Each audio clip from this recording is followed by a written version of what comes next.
Bom dia e bem-vindo à Airbus, no Centro de Promoção de Segurança. E para isso temos a honra de ser acompanhados por Yannick Malindi. Bom dia, Yannick. Bom dia, sou responsável pela segurança dos voos na Airbus. Tarefa pesada com todas as minhas tropas e com todos os nossos funcionários da Airbus, não apenas com o pessoal da segurança de voo. É por isso que desenvolvemos este Centro de Promoção de Segurança. O objetivo é fortalecer continuamente nossa cultura de segurança. Nunca viu uma câmera antes? É sua primeira vez. Vamos lá.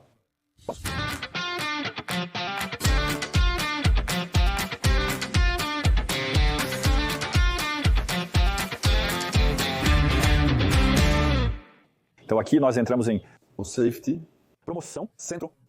Nosso objetivo é que todos os nossos funcionários possam visitar este Centro de Promoção de Segurança. A ideia é reforçar constantemente a cultura de segurança de voos e prevenção de acidentes. Quantos funcionários existem agora na Airbus? Estamos basicamente com 100 mil funcionários na Commercial Aircraft. Portanto, temos o Safety Promotion Center em Toulouse e também o Safety Promotion Center em Bangalore, Hamburgo, Filton, entre outros. E qual é a proporção da Airbus na aviação mundial hoje? Em aviões com mais de 120 ou 150 lugares, a parceria com a Boeing é de 50%. Portanto, 2 bilhões de pessoas. Mais de 2 bilhões de pacotes de passageiros na frota mundial. A Airbus, são mais de 15 milhões de voos, com um tráfego que não para de aumentar. Portanto, é uma exposição ao risco que aumenta, obviamente. E que nos obriga em termos de segurança de voo. Apesar do aumento do tráfego, reduzimos os acidentes em valor absoluto e proporcional. Absolutamente. Um número simples. Em 30 anos, reduzimos a taxa de acidentes com vítimas em uma proporção de 30. Ok, 30-30. Hoje pego a frota da Airbus. Atingimos uma 0,03. Isso equivale a um acidente a cada 33 milhões de voos.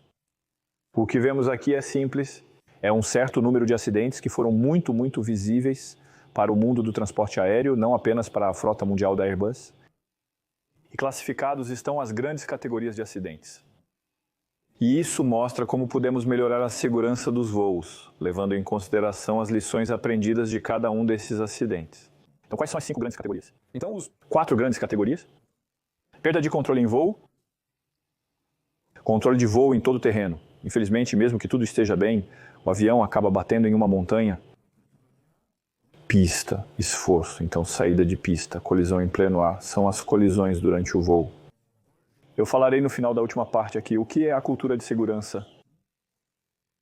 Um ponto essencial, sem detalhes hoje, mas um ponto essencial é que de todos esses acidentes que tiveram um forte impacto na indústria, aprendemos. Aprendemos lições do ponto de vista regulatório e de design de aviões sobre quais barreiras adicionais podemos implementar. Aprendemos do ponto de vista da gestão de recursos da tripulação. Tenho em mente o acidente de Tenerife, que foi a colisão no solo que levou ao advento do gerenciamento de relacionamento com o cliente, independentemente da categoria do acidente. Quando olhamos para a evolução, cada vez que adicionamos inovação tecnológica a bordo dos aviões, reduzimos o risco por um fator muito importante. Para cada categoria de acidente, a taxa de perda de controle diminuiu 90% desde a introdução dos controles de voo elétricos. São os aviões fly-by-wire, desde o A320 da família Airbus até o A220 e Boeing, 777, 787, controle de voo, todo o terreno. Isso melhorou quando introduzimos gradualmente os sistemas. O sistema de aviso de proximidade ao solo, grande proximidade de aviso, leva em consideração a altitude de rádio do avião, sua altitude, seu variômetro, sua taxa de descida, o avião. Vamos informar a tripulação.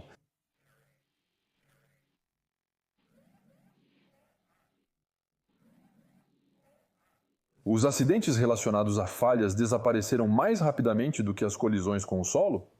Então, de uma geração para outra, melhoramos a confiabilidade dos sistemas de aviões, a confiabilidade dos motores, da estrutura, etc. O que foi um fator considerável para a melhoria da segurança dos voos. E percebemos que, gradualmente, ao melhorar a confiabilidade dos sistemas, a função intrínseca de voar a máquina como piloto evoluiu para gerenciar a missão para transportar meus passageiros de A a B. E vemos o resultado dessa melhoria na confiabilidade dos motores dos sistemas e então das barreiras de segurança que adicionamos para cobrir riscos operacionais de segurança. O resultado é evidente na evolução das estatísticas de acidentes. É sobre uma média móvel de 10 anos a taxa de acidentes com vítimas. Verificamos que de uma geração para outra, observamos... Essa taxa de acidentes foi melhorada. Para a primeira geração, tínhamos 2,5 acidentes por milhão de voos. Segunda geração, descemos para cerca de 1. Terceira geração, estamos em 0,11, 0,11 e 0. 0,03 ou 0,04, dependendo se consideramos os grandes aspectos ou não. Fatalidades para a última geração. Temos realmente a prova, com anos de retorno, que realmente temos uma melhoria progressiva. Eu me lembro quando comecei como jovem investigador, no final de 92, início de 93, naquela época, a indústria. Em média, pego qualquer avião, sem distinção. Anteriormente, a taxa era de um acidente de avião com vítima para cada milhão de voos. E nos perguntávamos, mas se não fizermos nada com o aumento do tráfego, vai ser terrível? É preciso fazer algo. Hoje, a família Airbus está valendo 0,03 euros. 30 anos de diminuição. Por um fator de 30. Felizmente, gostamos de comparar com outros meios de transporte, sempre dizendo que o avião é o mais seguro do mundo. Isso também é válido em número de voos? Eu pego meu carro 1000 vezes. Eu pego o avião 1000 vezes. O nível de segurança que tenho nos dois meios de transporte, independentemente da distância, ainda é melhor de avião? Sim. Todos nós dirigimos e muitas vezes observamos situações que quase causam acidentes. Há cerca de 20 mortes hoje nas estradas da França. É isso. Mais cedo expliquei como melhoramos a segurança dos voos com barreiras no avião para cobrir riscos operacionais de segurança. Mas também aprendemos muito em termos de lições para melhorar as instruções operacionais. Vou pegar o exemplo da colisão aérea em Überlingen, na Alemanha, onde lá são dois aviões que tinham um risco de colisão que infelizmente se materializou. Qual foi a lição aprendida? Sim, temos o sistema de prevenção de colisão de tráfego que indica às equipes qual instrução seguir. Subir ou descer para evitar o risco de colisão. Infelizmente, neste exemplo, uma das equipes foi influenciada pela mensagem que recebeu do controle aéreo. E ele não respeitou a instrução disponível a bordo do avião. Lembrete de ensino a todas as equipes. Quando há um alarme TICAS, que lhe diz para subir ou descer, você deve respeitar esse alarme. Suba, suba. Em prioridade. Sobre as ordens que podem vir do controle aéreo. A situação é muito dinâmica e é por isso que é importante respeitar as ordens do TICAS que são dadas a bordo dos dois aviões. Eu subo ou eu desço, eu subo ou eu fico, eu desço ou eu fico. A seguir temos o papel de um fabricante de aviões em um acidente, assim como todos os fabricantes envolvidos, os de motores, as companhias aéreas e o tráfego aéreo. Todos nós somos convidados a contribuir tecnicamente para as principais investigações, disponibilizando nossos recursos, nosso conhecimento do produto, disponibilizando-os para as organizações de investigação. Então isso pode ir desde uma simples explicação de funcionamento, com curvas, com diagramas explicativos de arquitetura, sistema. Disponibilizamos nossos laboratórios de testes, também podemos fazer voos de teste se necessário. Também podemos fazer testes nos laboratórios para, entre aspas, torturar equipamentos de estrutura, ver como eles respondem ou não às normas. É importante para nós contribuir, mesmo quando é difícil. Com 2 anos de pesquisa, é necessário prosseguir. Quando eu perco uma peça do motor sobre a Groenlândia, nós pensamos, uau, é como procurar uma agulha no palheiro, vamos lá, vamos insistir. Lembrando rapidamente do voo AF-66, o A380, que sobrevoava a Groenlândia. E ele teve uma falha grave em um dos motores, que claramente perdeu uma peça. E aí, volta para a Airbus e Air France, que precisam encontrar essa peça por conta própria. Eles fizeram esforços para ir até o fim. Fotos de satélite com engenheiros que dizem, então, pode haver falhas aqui, pode haver algo para olhar. Eles enviam H125 que você reconhece? As equipes descem e encontram um pedaço. E então a Airbus faz um contrato com a Ronera. Em um radar experimental que permitia ver abaixo da neve se poderia haver o interior do motor. Essa parte aqui porque era onde havia perguntas e era crucial encontrar isso. Isso possibilitou a análise e o feedback da experiência. Para sempre mais segurança. A Airbus e a Air France estavam financeiramente comprometidas em garantir a segurança até o fim. Então, quando há um acidente, frequentemente falamos das caixas pretas que são laranjas. Sua cor, por razões óbvias, é muito mais fácil de identificar em um local de acidente. Nos aviões, existem principalmente dois gravadores, um de voz do cockpit, que registra falas, alarmes e todos os sons do cockpit, e um gravador de dados. Eles permitem entender, e geralmente entendemos muito rapidamente o porquê disso leva tempo. Isso também explica por que os organismos de investigação precisam levar tempo para entender bem, para analisar bem. É por isso que há um relatório técnico inicial após 30 dias, mas a análise completa pode levar anos. E isso é fundamental, Fundamental. Apenas para ilustrar isso, é um gravador de acidente muito antigo, com uma fita magnética que podemos ver. E lá haver apenas alguns parâmetros para gravar. Ou seja, o quê? São algumas dezenas De parâmetros registrados a cada segundo. Evolução da tecnologia. Estamos falando dos últimos 350 gravadores. Podemos ver esses pequenos chips e memórias. Aqui são os cartões de memória. Modelos. Os cartões de memória a 3.500 parâmetros. Isso acompanhou a evolução tecnológica. O que há em todo o resto? Então, todo o resto, na verdade, eu pego isso, é muito mais pesado. É o que eu chamo de panela de pressão. É a parte que protege contra o impacto, contra o fogo, que protege as memórias, contra a água, todo o resto. Exatamente. Então, eu não tenho mais em mente os valores de aceleração que isso suporta, de calor e pressão, o que é muito importante. E o pinger, onde está?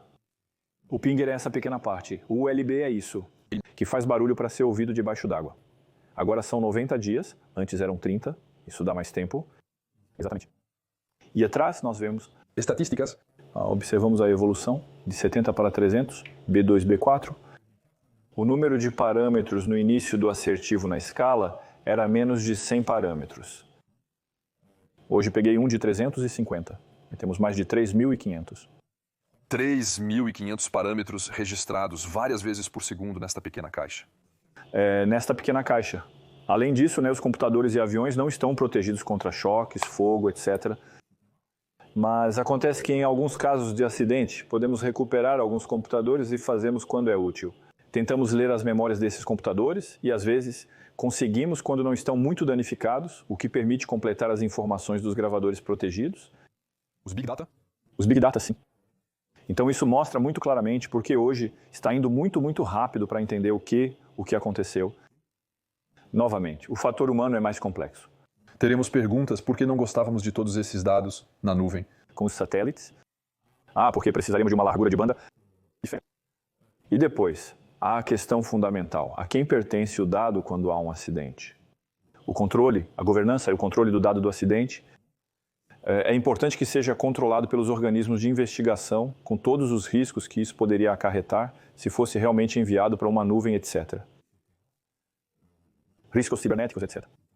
Riscos de captura por pessoas não responsáveis pela investigação dos dados. E então ter investigações, digamos, abertas por pessoas que não são necessariamente especialistas, com todas as especulações que isso poderia gerar, para um valor adicionado no final, que é questionável, e de qualquer maneira, enquanto não houver satélites suficientes no espaço, não há hoje. Além disso, mesmo se quiséssemos, teríamos que multiplicar significativamente o número de satélites em voo, sem dúvida. Chegamos agora na segunda e mais importante etapa do Centro de Promoção de Segurança, na minha opinião. Aqui pedimos a cada funcionário para refletir sobre seu papel em melhorar a segurança dos voos. Por quê? Porque um avião requer o envolvimento de um certo número de áreas, sejam elas técnicas, regulatórias ou o relacionamento com os clientes. Então, todos os funcionários se encontram em todas as áreas aqui e pedimos a cada um para refletir sobre seu próprio papel na prevenção de acidentes. Eu tenho uma pequena pergunta sobre a qualidade. Trabalhei para a Skywise na definição dos casos de uso de Big Data. A digitalização é um dos elementos da segurança no controle de qualidade. Não apenas no controle de qualidade, mas também na exploração dos dados em serviço. Quando uma companhia aérea relata um evento, podemos questionar o tema, mas qual é esse evento e qual a sua frequência? De ocorrência, só entre um evento, vamos dizer, sério, muito sério, que ocorre uma vez a cada 10 anos, versus se Skywise nos diz não, isso ocorre uma vez por mês. Analisamos em termos de exposição ao risco, não é a mesma situação. Portanto, de fato, a inteligência artificial, o Big Data, são muito úteis devido ao volume de informações que temos disponíveis, seja para a produção interna, aprimoramento da qualidade, seja pelo tamanho da frota em serviço ou pelo número de voos diários, todas as ocorrências são relatadas pelas companhias. Exagerando ou não, aguardávamos o acidente para dar feedback sobre a experiência. O escritório de estudos sabe que há uma pequena discrepância pelos Big Data. Esse é o objetivo, e é por isso que vemos essa melhoria. É que não esperamos que eventos aconteçam para tomar medidas. Seja para relembrar informações para as equipes, os mecânicos, seja internamente com nossos próprios mecânicos, a manutenção, não esperamos um evento infeliz. Para essa manutenção, talvez precisemos melhorar um procedimento ou um design. É para onde a indústria está cada vez mais se inclinando, e isso é uma coisa boa. Cada funcionário é convidado a refletir sobre seu papel diante de seus painéis, dependendo se ele está no design, na discussão com os clientes, na certificação, no suporte pós-venda, na formação, no comercial, todos os feedbacks que nós temos com os clientes, Também para explicar por que introduzimos tais modificações básicas, enquanto no aspecto inicial do avião isso não era, para melhorar a segurança dos voos. Quando introduzimos o Rollover Protection System, sistema de proteção contra excesso de pista, é um sistema que informa aos pilotos sobre as condições da pista, como umidade e vento, risco de saída de pista muito curta. Isso diz à tripulação que eles podem precisar fazer uma nova tentativa de decolagem. O julgamento do piloto pode considerar outras condições operacionais que o levem a prosseguir com o pouso.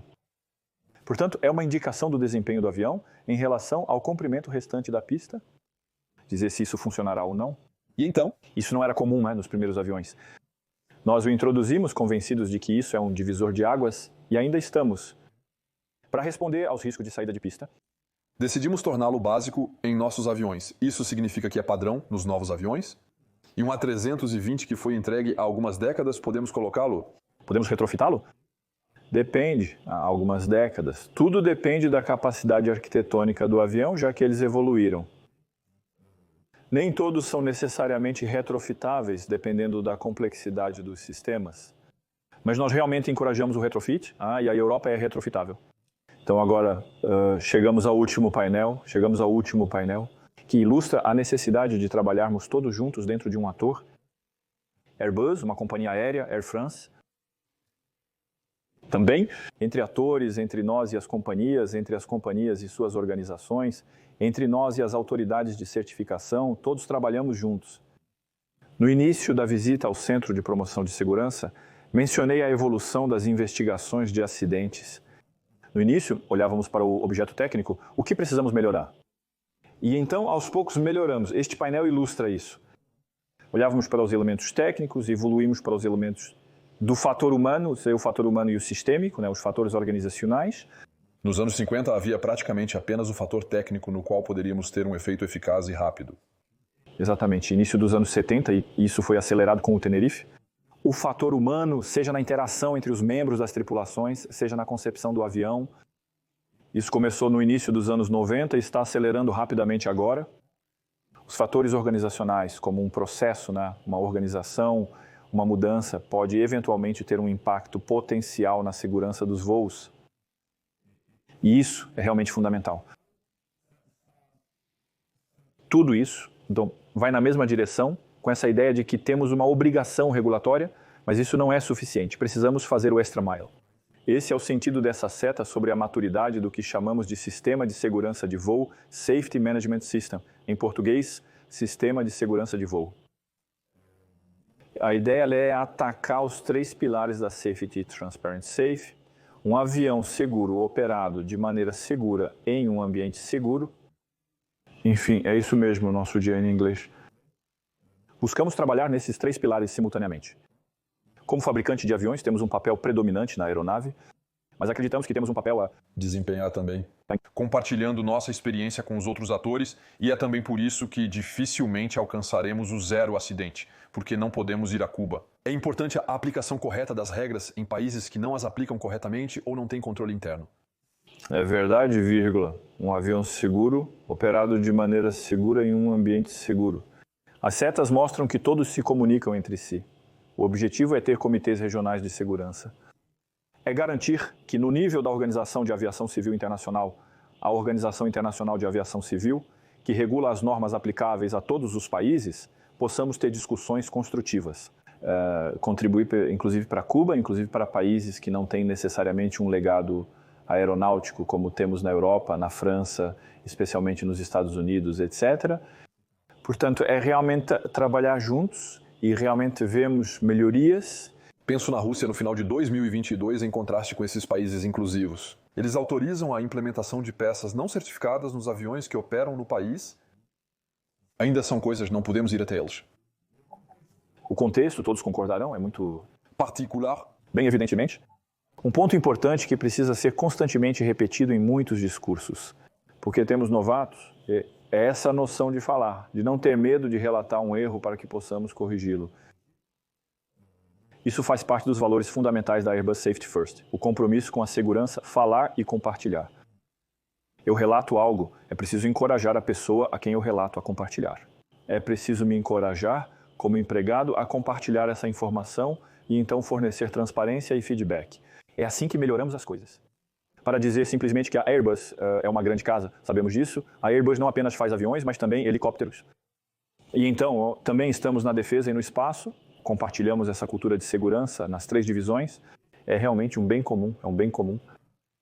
Então pode parecer surpreendente quando falamos de defesa e espaço, mas isso é importante para o pessoal que opera nossos equipamentos.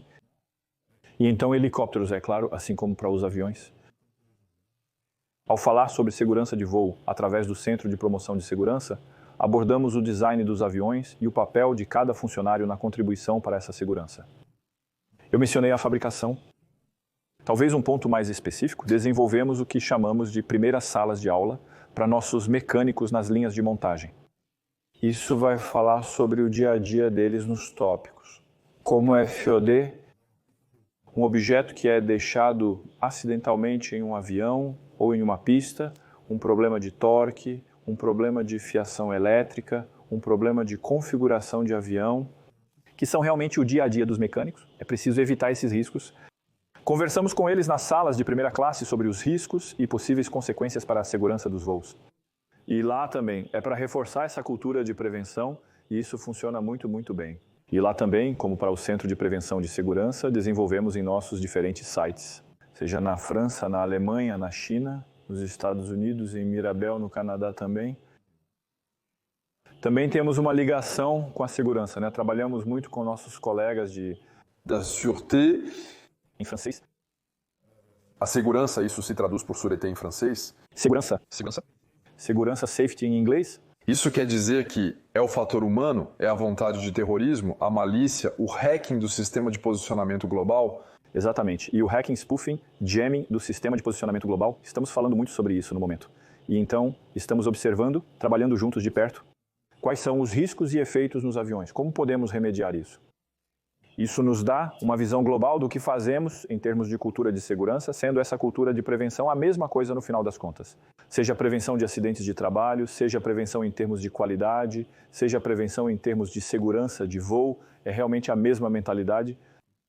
E é isso que estamos impulsionando para aumentar constantemente em maturidade e reforçar constantemente essa mentalidade de prevenção. Muito obrigado, Yannick e Airbus. Parabéns pelos resultados. Então, obrigado. Afinal, é exatamente para isso que estamos aqui e então é assunto de todos. Continue. Muito obrigado. Pessoal, espero que tenham curtido esse vídeo exclusivo na Airbus. Até breve no canal.